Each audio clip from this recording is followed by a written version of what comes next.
This client of mine I see 1 to 2 times a month, and although it does seem cluttered, this is so much better than when I first begun working with her and her hoarding tendencies and collection of things. So I'm not here to deep clean, I'm just here to help calm the chaos down a bit. So I start by just dealing with what I know how to deal with. I'm gonna collect the fruit, which I made this little fruit bowl section last time I was here.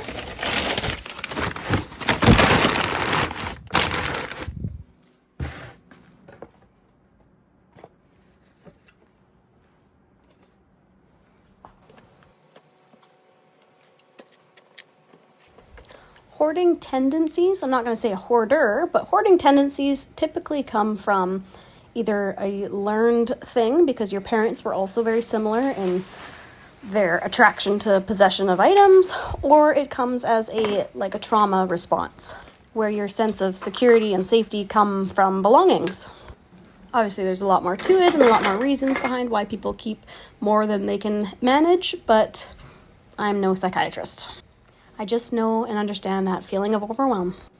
So while I don't know where everything goes, nor does everything have a place to go, I can make it better and a little bit more breathable for these clients. So one by one, I just go through and tackle each little catch-all area. I'm taking any dishware to the kitchen, any toiletries to the bathroom, and I created this little tote container last time I was here because they do love their totes. On to the next corner. Any baby-related items I throw into the living room to be dealt with when I get to the living room. I tend to just kind of throw things in the area they're supposed to be until I have time to get to that area. It just keeps me less distracted from the task at hand, which is this table.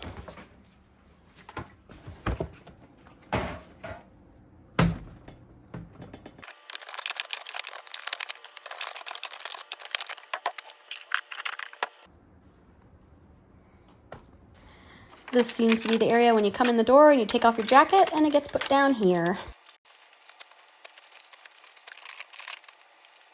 So I just deal with what I can, recycling, hanging up the jackets, that kind of thing, and straightening out the shoes, that sort of deal. But really, there's only so much I can do when the client isn't here to discuss where things go, what they want to keep, and that sort of thing.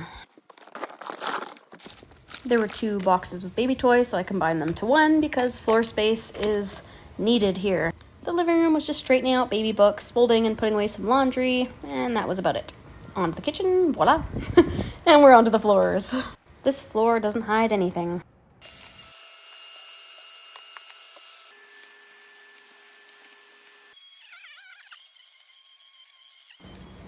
And yep, broke another tripod. I swear I break one every 3 weeks. Ugh. Let's tidy up the laundry and throw a load in, snap. If only it were that easy. And that's it. Close to 3 hours here. I also cleaned the bathroom, not shown.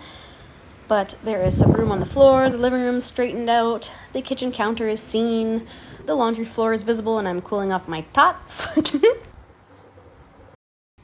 So here are a few snapshots of the before and after, even though some will say, it still looks terrible. It does not. This is a beautiful home with lovely people, and it is so much better.